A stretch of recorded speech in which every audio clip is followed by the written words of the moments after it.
Hello मित्रों। आज हम लोग एक क्वेश्चन डिस्कस करेंगे जो कि लिया गया है सक्षमता परीक्षा से। आपको पता होगा कि बिहार में अभी सक्षमता परीक्षा हुआ शिक्षकों के लिए। उसका एक प्रश्न है जो किस डेट का लिया गया है। आपका 28 फैब को ये एग्जाम हुआ था। 28 फैब 2024 के पेपर से लिया गया ये क्वेश्चन है। क्वेश्चन क्या कह रहा है? क्वेश्चन कह रहा है कि 65 के स्क्वायर, 65 के स्क्वायर और 66 के स्क्वायर के बीच कितने नॉन स्क्वायर नंबर है। ये क्वेश्चन पूछा गया है। कैंडिडेट ने आंसर दिया है 130, जबकि बोर्ड ने जो आंसर दिया है यानी बीएसीबी ने जो आंसर दिया है, बिहार बोर्ड ने जो आंसर दिया है वो दिया है 131। आप देखेंगे कि ये नंबर जो बोर्ड ने पोस्ट किया है ये गलत है। मैं बताता हूँ, एक्सप्लेनेशन देता हूँ कि कैसे जो बोर्ड ने आंसर दिया वो गलत है। चलिए इसको समझने के लिए हम लोग पहले एग्जाम्पल से रूल डिस्कस करेंगे। चलिए हम लोग 65 और 66 को ना लेकर दो छोटा नंबर ले लेते हैं। जो छोटा नंबर एक ले लिया, मान लीजिए मैंने लिया 1 का स्क्वायर, तो 1 का स्क्वायर आपको पता है कि 1 होगा। फिर हमने लिया 2 का स्क्वायर, तो 2 का स्क्वायर जो है वो क्या आ जाएगा, 4 हो जाएगा। तो अगर अगर 1 और 4 के बीच का हम नॉन स्क्वायर नंबर लिखें तो वो क्या है, 2 है और 3 है।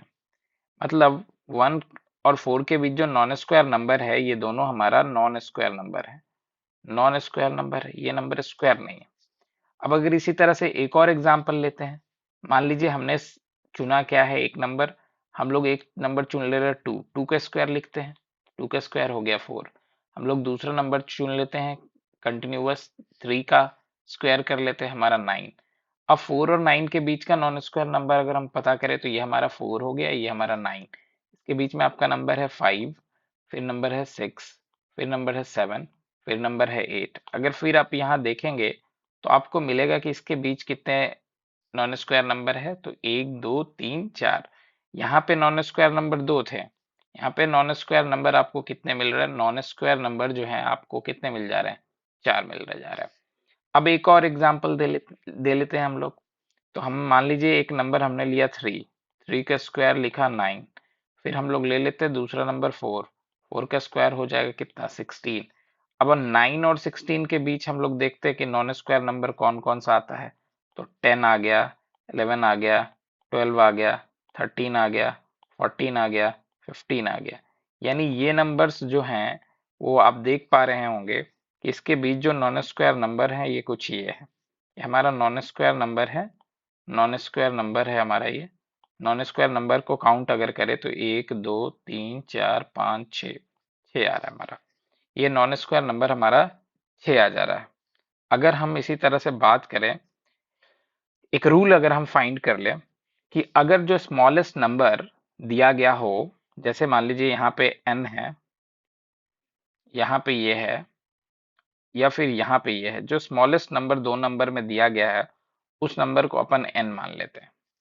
और जो बड़ा नंबर दिया है उसको हम लोग क्या कर ले रहे हैं, n+1 मान ले रहे हैं। क्योंकि दो कंटिन्यूअस नंबर है, हमने क्या कर लिया, छोटे नंबर को n मान लिया और बड़े नंबर को हमने n+1 मान लिया। तो आप देखेंगे कि ये n जो है वो आपका इस सिचुएशन में 2 है। तो ये जो नंबर आ रहा है नॉन स्क्वायर नंबर, ये इस 2 का डबल आ रहा है। यानी हम ऐसा कह सकते हैं कि ये 2n है। चलिए आप यहाँ भी देख लीजिए, यहाँ पे हमारा n क्या है, 1 है, और नॉन स्क्वायर जो नंबर आ रहा है वो 2n आ रहा है। 2 इंटू 1 कर लीजिएगा तो 2 आ जाएगा। यहाँ देख लीजिए, यहाँ पे अगर हम n की बात करें तो n की वैल्यू 3 है, और n की वैल्यू 3 है तो यहाँ पर अगर हम देखें तो ये भी 2n की वैल्यू है।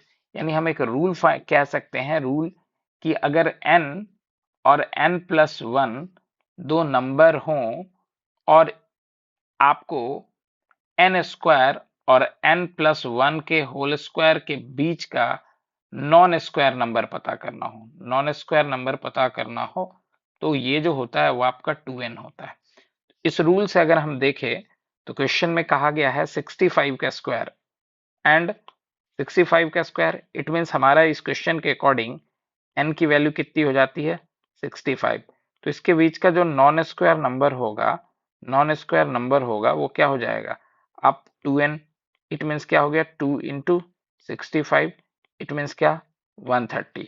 यानी इस क्वेश्चन में जो कैंडिडेट ने आंसर दिया है वो बिल्कुल सही है, लेकिन बोर्ड वालों ने जो आंसर दिया है अपने आंसर की में वो बिल्कुल गलत है। यानी ये आंसर चैलेंज होना चाहिए 28 फरवरी का। आप सब भी बताएंगे कमेंट में।